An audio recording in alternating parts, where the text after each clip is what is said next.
really hit. But let's look at something else, another issue. A major report by the Intergovernmental Panel on Climate Change recommends that people move to a vegan diet.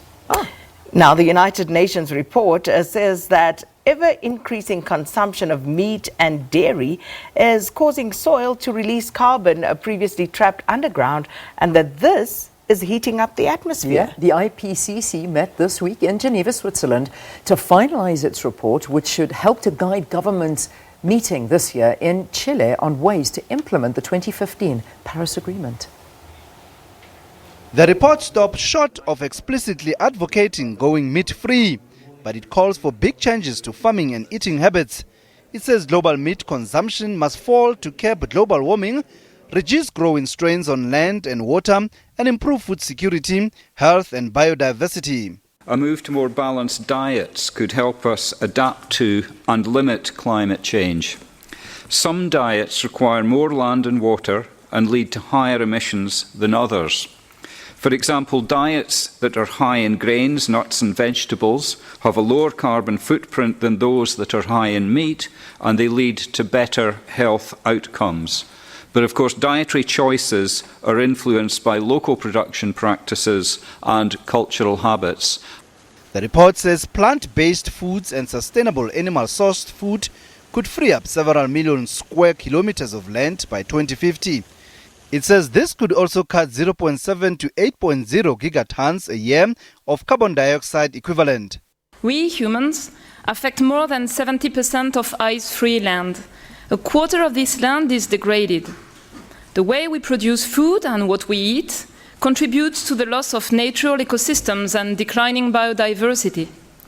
When land is degraded, it reduces the soil's ability to take up carbon, and this exacerbates climate change. In turn, climate change exacerbates land degradation in many different ways. Today, 500 million people live in areas that experience desertification.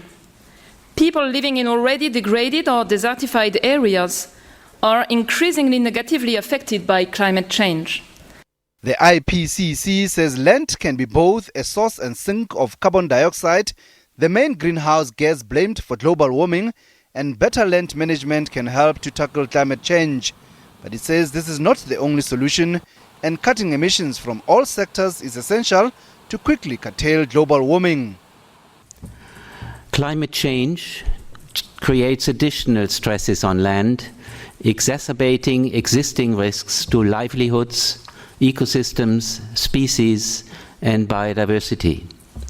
Near-term actions to promote sustainable land management will help reduce the loss of biodiversity also through restoring natural ecosystems and their capacity to store carbon. Indigenous and local knowledge can contribute to overcoming the combined challenges of climate change, biodiversity loss, food security, desertification, and land degradation. Since the pre-industrial era, land surface air temperature has risen by 1.53 degrees Celsius, twice as much as the global average temperature. This causes more heat waves, droughts and heavy rain, as well as land degradation and desertification.